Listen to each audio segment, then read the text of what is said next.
नमस्कार दोस्तों, स्वागत है आपका हमारे यूट्यूब पर। आज कुछ खास तो चलिए वीडियो को शुरू करते हैं। भारत से जुड़े घटनाक्रम, रूस भारत शिखर सम्मेलन में रक्षा और ऊर्जा पैदा पर चर्चा होगी। दोनों देशों की खरीद समय सीमा और आपूर्ति क्षमता पर बात करने के इस यात्रा को सीधा प्रभाव रक्षा परियोजना और ऊर्जा आयात पर पड़ेगा। अधिकारी दोनों पक्षों में समय सीमा तय करने की और फॉलोअप समितियां बढ़ाई जाएगी।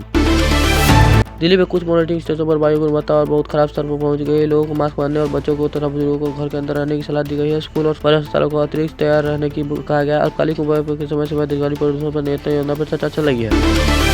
मुंबई में NMIA की यात्रा ट्रायल पूरा करने के लिए एयरपोर्ट 25 दिसंबर से नियमित तरीके से वाणिज्यिक उड़ान शुरू करने के लिए योजना बना रही है। एयरलाइंस और ग्राउंड स्टाफ प्रारंभिक शेड्यूल और कनेक्टिविटी पर काम कर रहे हैं। इससे मुंबई क्षेत्र और यात्रा पर संपर्क बढ़ेगा। हरियाणा में इस सीजन पराली जलाने की घटनाएं काफी कम दर्ज की गई है। अधिकारियों ने इसका श्रेय सख्त निगरानी और किसानों को जागरूकता को दिया है, लेकिन स्थायी समाधान के लिए मशीनों और प्रोत्साहन करने की जरूरी है। यदि विकल्प सुलभ रहा तो सुधार लंबे समय तक चलेगा।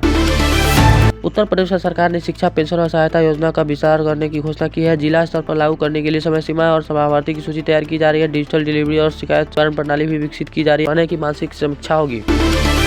मुंबई में सांता क्रूज के एक स्कूल को धमकी भरी ईमेल मिलने के बाद पुलिस और बम निरोधक दल ने जांच की। स्कूल प्रशासन ने अभिभावकों को सूचित किया और अस्थायी सुरक्षा उपाय लागू किए गए। जांच में डिजिटल ट्रेस और ईमेल स्रोत की पहचान की जा रही है। हरियाणा में पुलिस ने दिसंबर महीने में विशेष अभियान शुरू करने की घोषणा की है। इस दौरान नशे के तस्कर नेटवर्क और अवैध जुड़े ठिकाने पर कार्रवाई की जा रही है। साथ ही पुनर्वास और जागरूकता अभियान भी चलेंगे। नागरिक को हेल्पलाइन और सामुदायिक पुलिस के जरिए शामिल किया गया।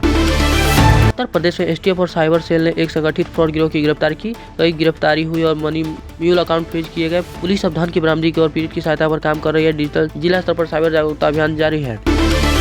दिल्ली में DDA में परिवार के लिए सीमित ऊंचाई वाली हॉट एयर बलून राइड की शुरुआत की गई। इससे आगंतुक को शहर को गाइडलाइन को यमुना बाढ़ क्षेत्र और दृश्य देखने को मिलेगा। सुरक्षा प्रकरण और मौसम जांच की प्राथमिकता दी गई है। यह स्थानीय पर्यटन का दिशा विकल्प है।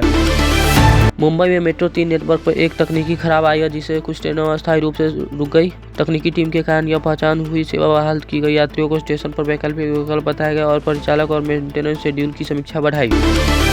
हरियाणा में नगर निकाय में अतिरिक्त युक्तियां और पदार्पण किए गए। इसका उद्देश्य रुकी हुई परियोजनाओं की गति बढ़ाना है। नई निगरानी इकाइयों को कार्यान्वयन समय तय की जाएगी और नागरिकों को चरणबद्ध अपडेट और संभावित सुविधाएं की जानकारी दी जाएगी।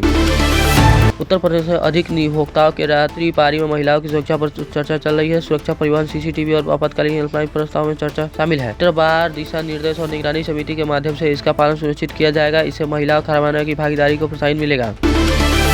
वैश्विक स्तर पर सम्मेलन में रक्षा सहयोग और खरीद विकल्पों पर चर्चा जारी है। इस वार्ता को असर डिलीवरी समय सीमा और स्थानीय उत्पाद समझदारी पर पड़ेगा। बातचीत में ऑप्शेंट और तत्कालीन हस्ताक्षर की महत्वपूर्ण मुद्दा होंगे। अगले चरण में अधिकारी समझौता और फॉलोअप टीमें बनाई जा सकती है। बिहार में कैबिनेट के विभागों को बंटवारा हो चुका है। मंत्रियों को विभाग के साथ लक्ष्य सौंपे दिए जाएंगे। अब राज्य स्तर पर विकास योजना और बजट प्राथमिकता को लागू किया जाएगा। प्रगति की समीक्षा के लिए समय सीमा बैठक होगी।